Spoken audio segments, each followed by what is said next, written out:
কেমন আছো সবাই? চলে এলাম আজকে আবার একটি নতুন ভিডিও নিয়ে। আর আজকে আমি তোমাদের সাথে যে টপিকটা নিয়ে আলোচনা করব সেটা শেষ পর্যন্ত দেখো, আশা করছি তোমাদের অনেকটাই হেল্পফুল হবে ট্রেডিং জার্নিতে। তো আজকে তোমরা নোটিস করো, আজকে 7ই এপ্রিল মার্কেটের মুভমেন্টটা কেমন ঠিক হয়েছিল। দেখো, এখানে আমি একটা সাপোর্ট জোন রেখেছিলাম। এখান থেকে মার্কেট প্রথমে কি করেছে দেখো, সাপোর্ট নিয়ে একটা রেড ক্যান্ডেল তৈরি করেছে, তারপর একটা গ্রিন ক্যান্ডেল তৈরি করেছে, তারপর একটা হ্যাম্বার তৈরি করেছে, তারপর মার্কেটের মুভমেন্ট দেখো। আর তোমরা একটা জিনিস ভালো করে নোটিস করবে, মার্কেট দেখবে সকাল 9:30টার পর 10:30টা পর্যন্ত একটা মুভমেন্ট দেয়।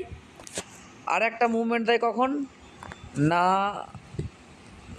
2:35 থেকে 3টের মধ্যে একটা মুভমেন্ট দেয়, বা 2:30 থেকে 2:45-এর মধ্যে একটা মুভমেন্ট দেয়।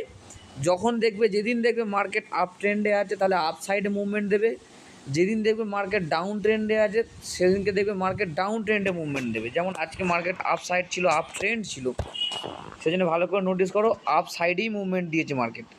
আর যেদিন দেখবে ডাউন ট্রেন্ডে থাকে মার্কেট, ডাউন সাইডে মুভমেন্ট দেয়। তো এইটা যে এই যে সিক্রেট রুলসটা, কোন টাইমে তোমরা এন্ট্রি করলে সলিড বা বড় একটা মুভমেন্ট পাবে, আর কোন টাইমে এক্সিট করতে হয় তোমাদেরকে, এই যে জিনিসটা এটা কেউ তোমাদেরকে বলবে না। আজকে তোমাদেরকে ভিডিওতে আমি এটাই বোঝানোর চেষ্টা করলাম যে তোমরা এক সপ্তাহ মার্কেটকে ফলো করো, দেখবে সকাল 9:30 থেকে 10:30টার মধ্যে একটা বড় মুভমেন্ট আসছে, আর 2টোর পর থেকে 3টের মধ্যে একটা বড় মুভমেন্ট আসছে। সেই এর মাঝে আর কোনো মুভমেন্ট খুব একটা হয় না।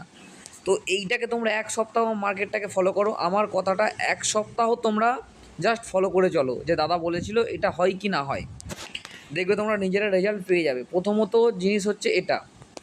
আচ্ছা, সেকেন্ড জিনিস কি না, সেকেন্ড জিনিস তোমরা যেটা ফলো করবে সেটা আমি তোমাদেরকে 1 ঘন্টার চার্ট এসে বা 1 ঘন্টার চার্টে এসে তোমাদেরকে আমি দেখাচ্ছি। ভালো করে নোটিস করো ঘন্টায় যে ক্যান্ডেলটা তৈরি হচ্ছে তোমরা ভালো, ঠিক আছে? আজকের জন্য এটুকু, দেখাচ্ছে কালকে ভিডিও।